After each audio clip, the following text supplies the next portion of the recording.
첫 번째 경기 원주 DB 대 울산 모비스 분석 시작해보겠습니다. DB는 가스공사 원정에서 대패하고 홈으로 돌아왔다. 오누아쿠가 더블을 기록했지만 은도예와의 맞대결에서 우위를 점하지 못했고 알바노가 야투 성공률 30%대에 그쳤다. 외인 선수들을 제외하면 에이스 역할을 해줘야 하는 박인웅의 야투가 터지지 않은 것도 패배의 이유였다. 모비스는 SK에 패하며 SK와 승차가 벌어졌다. 선발 출전의 커리어 하이인 31점을 기록한 옥존의 눈부신 활약 속에 1쿼터를 앞섰는데 2쿼터 이후 원희와 오재현 등의 득점을 저지하지 못했다. 이우석이 리바운드 11개를 잡으며 더블을 기록했고 신민석이 벤치에서 3점슛 2개를 더했지만 외인 듀오의 득점 합이 11점에 불과했다.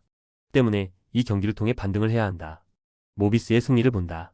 DB는 알바노와 오누아쿠 등 리그 최정상급의 외인 듀오를 보유했다. 그러나 강상재와 김종규가 빠진 상태기에 국내 선수들의 득점 지원이 아쉽다. 이우석과 박무빈 등이 개인 능력을 앞세워 국내 선수 득점 대결에서 우위를 점할 수 있고 프림이 오누아쿠를 피지컬적으로 괴롭힐 모비스가 승리할 것이다.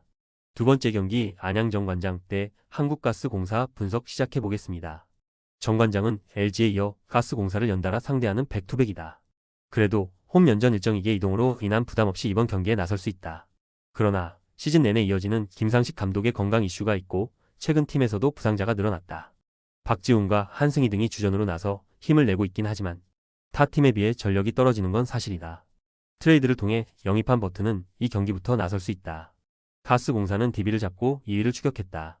니콜슨이 부상 여파로 다시 한번 결장한 경기였지만 은도혜가 리바운드 17개를 잡으며 오누아쿠와의 골밑 대결에서 밀리지 않았고 김낙현이 복귀전에서 3점슛 6개 포함 24.5어시스트로 백코트 싸움을 압도했다.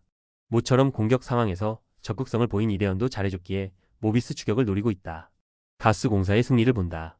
니콜슨이 한 경기를 더 쉬어갈 수도 있지만 은도에는 수비에서 확실한 존재감을 보이기에 외인 대결에서 밀리지 않을 수 있다. 또 김낙현과 벨랑겔이 부상을 털어내며 정상적으로 출전할 수 있기에 변준영이 빠진 정관장 상대로 앞선 싸움을 압도할 것이다. 가스공사가 연승에 성공할 것이다. 세 번째 경기 우리은행 대 BNK썸 분석 시작해보겠습니다. 우리은행은 지난 수요일 홈경기에서 KB를 잡고 2위를 유지했다.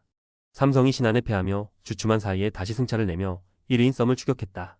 4쿼터 중반 이후 득점이 나오지 않으며 고전했지만 4쿼터 초반 13점 차의 리드를 벌렸기에 승리까지 가긴 충분했다.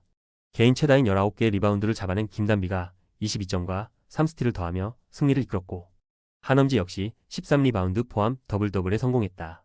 이명관이 경기 초반 3점슛 2개를 터뜨린 것도 컸다. 썸은 지난 목요일 홈경기에서 상승세의 신한은행에 승리했다.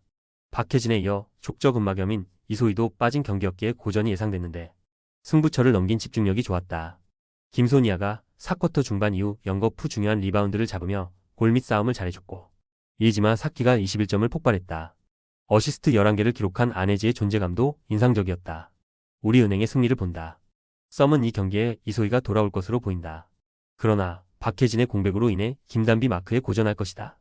김소니아와 이지마, 사키 등이 김단비와 한엄지 등 모두 장악이 좋은 우리은행이 프론트코트 자원을 저지해야 하는데 원하는 경기를 하기 어렵다.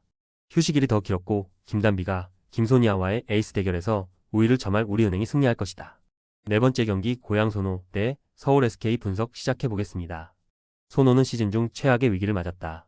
알파카바의 득점력이 워낙 떨어지는 상황이기에 이정현이 공격 전개를 해줘야 하는데 다시 발목 부상을 당했기에 전력 누수가 크다. 베테랑 볼핸들러인 이재도가 어느 정도 공백을 메울 수는 있지만 민기남과 박종화 등 벤치 자원으로는 경쟁력을 유지하기 어렵다. 때문에 최승욱과 이근준 등이 외곽에서 지원하며 SK를 상대해야 한다. SK는 모비스를 잡고 1위를 굳게 지켰다. 경기 시작과 동시에 상대에게 10점 차로 뒤지는 등 출발이 좋지 않았는데 점차 반등하며 4쿼터를 지배했다. 원희가 평소보다 적은 야투 시도를 했지만 동료를 살리며 더블에 성공했고 안영준도 리바운드 10개를 잡아냈다. 부상 이슈가 있던 오재현이 돌아와 17점을 기록한 것도 승리의 원동력이었다. SK의 승리를 본다.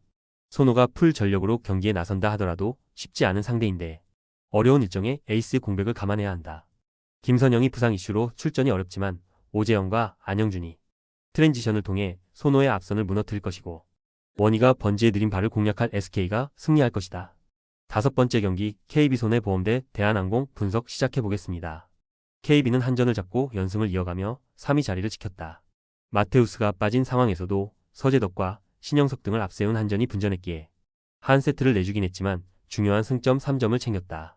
상대의 추격 의지를 끊어버리는 득점을 해낸 비에나가 60% 이상의 성공률을 기록했고 나경복과 황경민 등의 경기력도 대단했다. 대한항공은 휴식기 이후 재개된 경기에서 삼성화재에 완승했다. 매 세트 상대의 끈질긴 추격에 고전하긴 했지만 한 세트도 내주지 않은 셧아웃 승리였다. 장기간 부상 이탈에서 돌아온 요스바니가 57%의 성공률로 26점을 기록하며 팀의 승리를 이끌었고 정지석과 이주는 정한용의 공백을 메웠다. 3세트 승부처 상황에서 2개의 서브 에이스를 기록한 서현일의 깜짝 활약도 있었다. KB의 승리를 본다. 대한항공이 돌아온 요스바니와 함께 첫 경기를 기분 좋게 승리했지만 김민재를 비롯한 중앙의 득점이 잘 안 나오는 건 사실이다. 비에나와 나경복, 황경민 등이 황태그의 안정적인 세트 속에 원블로커 상황을 자주 맞이하며 공격 성공률을 높일 것이고 차영석이 속공으로 지원할 KB가 승리하고 연승을 이어갈 것이다. 6번째 경기 현대건설 대 페퍼저축은행 분석 시작해보겠습니다. 현대건설은 직전 원정 경기에서 도로공사에 승리하고 리그 선두인 흥국생명에 승점 1점 차로 따라붙었다. 먼저 2세트를 내줬기에 패배가 유력해 보인 경기였는데 3세트의 반등에 성공했고 리버스 수입에 성공했다. 모마가 40% 가까운 성공률로 28점을 기록하며 맹활약했고 양효진과 이다현이 블로킹 7점을 합작했다. 상대에 비해 범실이 2배 이상 적었던 것도 승리의 원동력이었다. 페퍼는 휴식기 이후 펼쳐진 첫 경기에서 기업은행에 승리하며 연승에 성공했다. 현대건설전에 이어 기업은행도 잡으며 창단 최다 승리를 기록했고 내심 4위권 추격도 노리고 있다. 개인 1호이자 시즌 3호 트리플 크라운에 성공한 테일러가 블로킹으로 맹활약했고 50여일 만에 돌아온 염어령도 블로킹 3점을 기록했다. 박정아를 대신해 국내 주포 역할을 한 이한비도 좋은 경기를 했다. 현대건설의 승리를 본다. 테일러가 외인 선수로 팀 내 최다 득점을 올리며 페퍼가 반등한 것도 사실이다. 그러나 목요일 풀세트 접전 이후 경기기에 선수들의 움직임이 초반 무거울 수 있다. 모마가 상대 사이드 블로킹 벽을 공략하며 팀의 공격을 이끌 것이고 이다영과 양효진이 높이에서 앞설 현대건설이 지난 원정 패배를 리벤지할 것이다. 조합은 아래 고정 댓글 링크로 편하게 말 걸어주시면 조건 없으며 스포츠를 좋아하시는 분들이라면 모두 환영합니다. 스포츠 당첨 어렵지만 그건 어떻게 하냐의 차이입니다. 두 눈으로 어떤 차이인지 직접 확인하시고 우리 모두 같이 승리합시다.